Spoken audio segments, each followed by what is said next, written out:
The Philadelphia Eagles win over the Atlanta Falcons 15-10, thanks to the Eagles defensive line, the Eagles run game, an all-around great effort from all players. I am super excited. It's 8:30 in the morning on a freezing day in upstate New York. I couldn't be any more happy. I barely slept last night. I am super excited. It's a sunny day to be an Eagles fan. Coming into this game, I was very skeptical about a couple things. The past couple weeks, we've been playing not so great ball, not only on the defensive side of the ball, but offensively on the side of the ball as well. Nick Foles taken out of the Dallas game after a horrible game. The run game not being there. The defense after the Rams game decided to seem like they were going to shut down.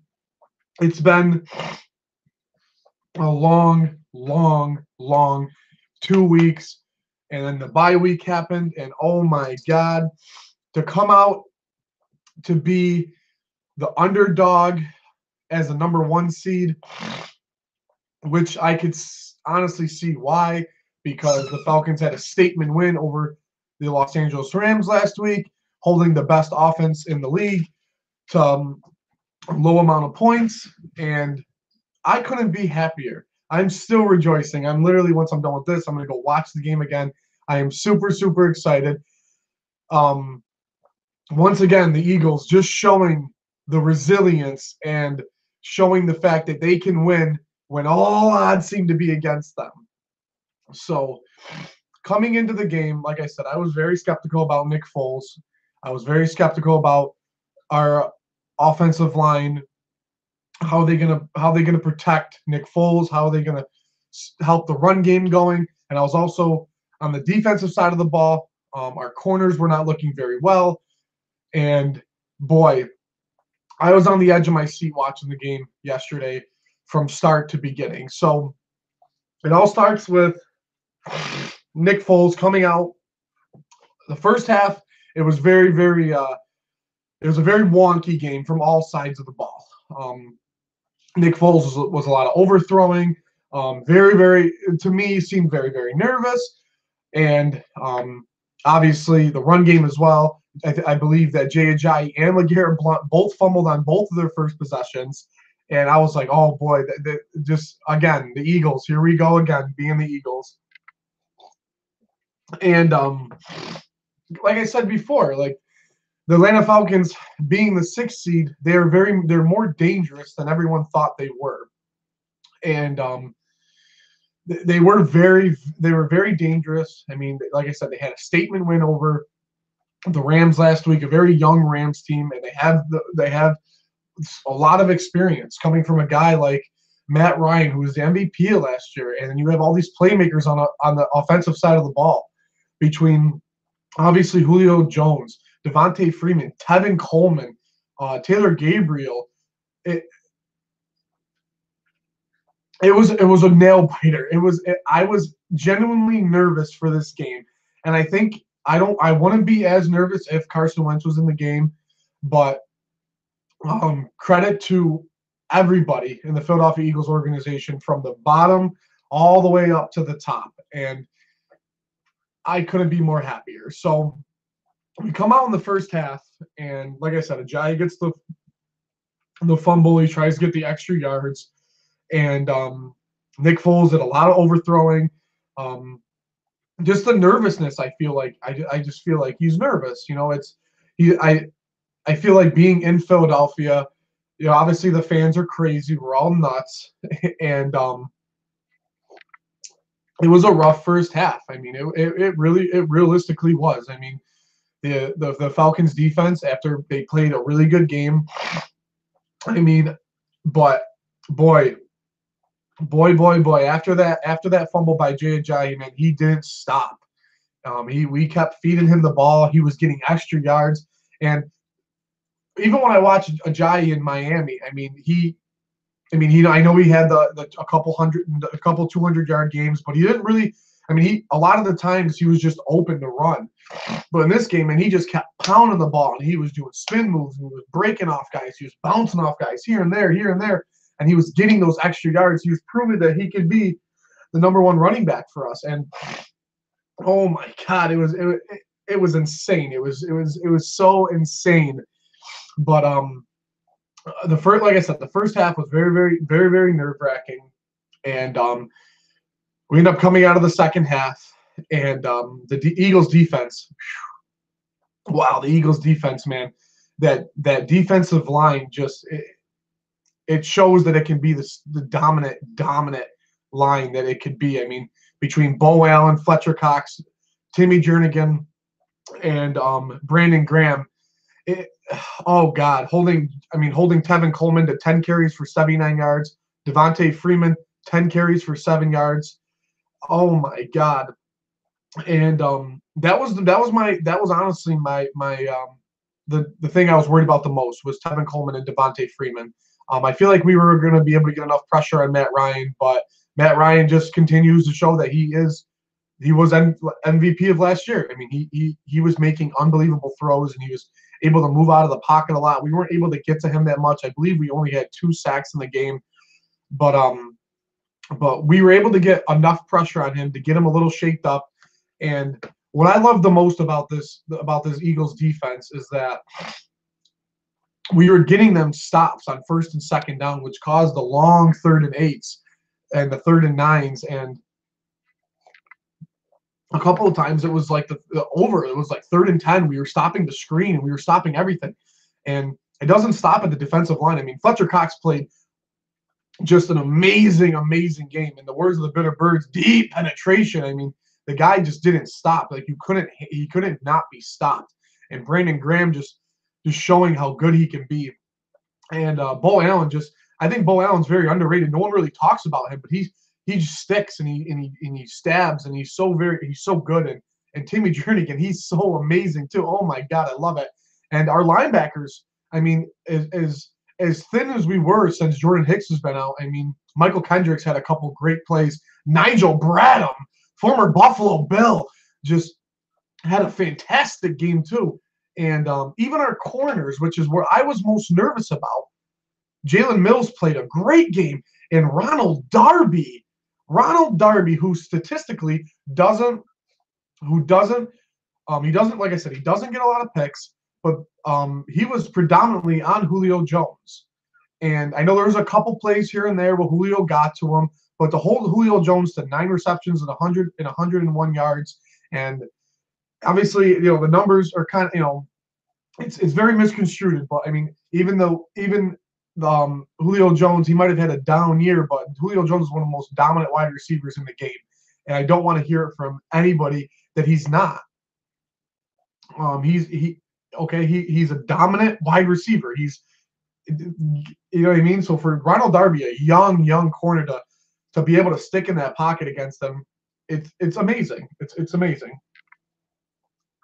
And I think the game plan that Jim Schwartz decided to play is to play them off a little bit more, to move them guys to where Ronald Darby and Jalen Mills play off the ball, not play technically man-to-man coverage, because if they're playing man-to-man, they're playing right up on Julio. He's just going to get you with the double move. And if it wasn't Julio that wasn't get the double move, it was Mohamed Sanu, and it was Taylor Gabriel and Austin Hooper and all these guys. So they played so well, and I think it just, like I said, it all stems back to the defensive line and how well they played. Okay, what I've liked, like I said, we're not a blitzing team. We're not really a blitzing team. So to be able to get X amount of pressure, to be able to do that kind of stuff, it makes me happy. By any means, was this a statement win? I mean, we didn't go in and we didn't hammer those guys. But, I mean, for a backup quarterback to be in and to be able to win against the Falcons, it is a great win for us. And I could not be any more excited. So, I mean, Nick Foles, 23 out of 30 for 246 yards. That's a great stat for him. I mean, no touchdowns, but to be able to only miss on seven attempts.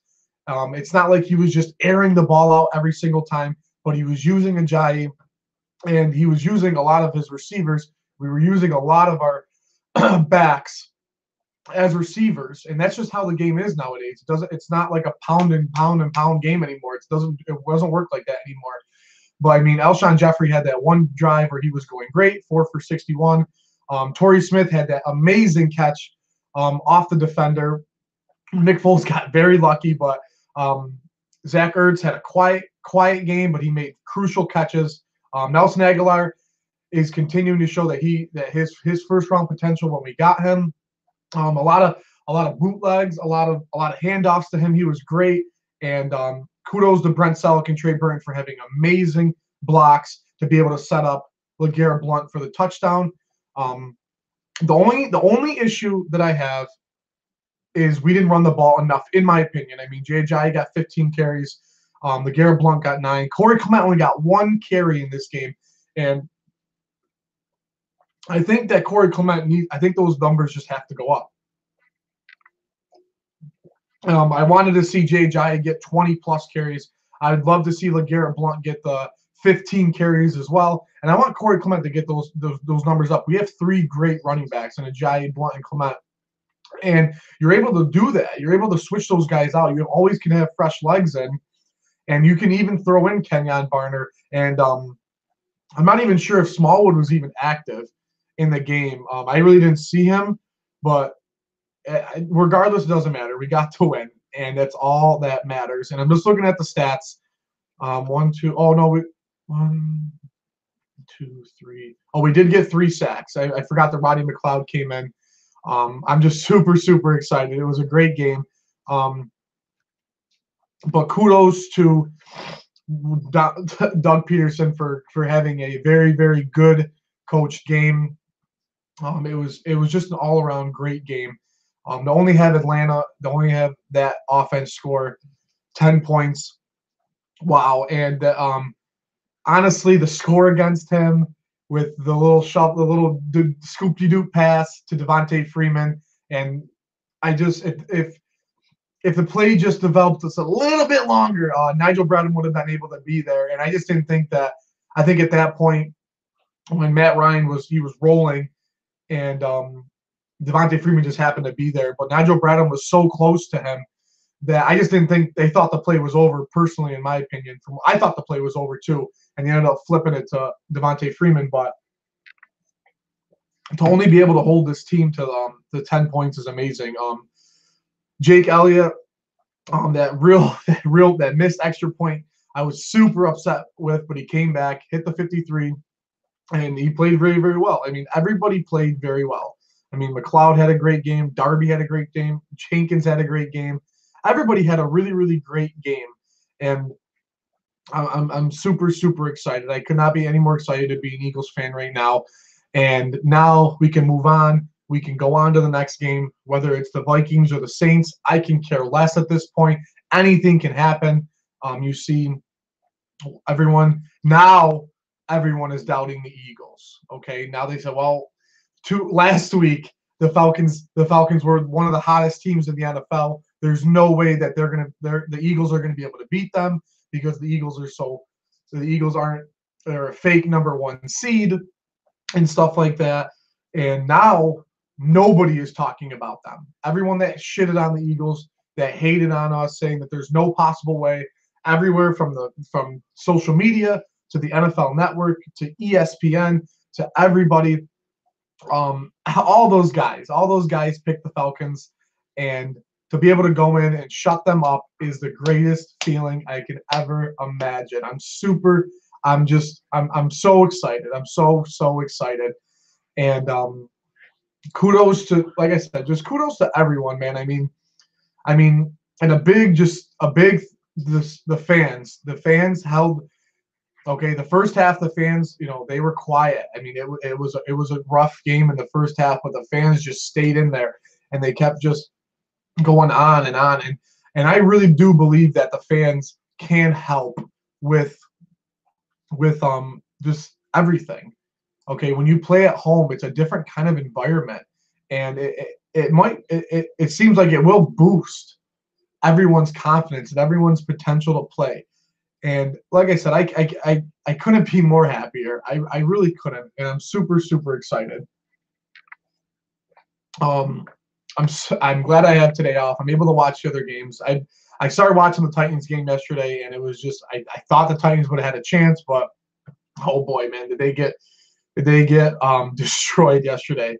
Um, but I'm really really excited to watch the Saints and Vikings game. Obviously, that's the game to watch this week, so we were able to game plan for next week against them.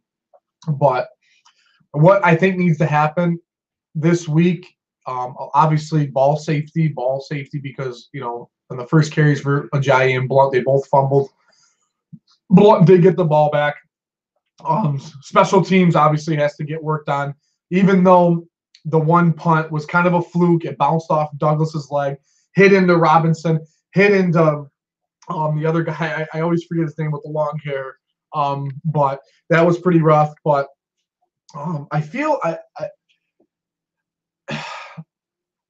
I don't want to nitpick this team right now. I really, really don't. I don't want to nitpick the team, and I couldn't be more happier. So we're on the next week. We're on to the NFC championship game. It's going to run through Phillies for the first time since 2004. Anything can happen. Anything can really happen. So I'm super excited. It's great to be a Birds fan, and I'm just going to go watch the game again. So go fucking Birds.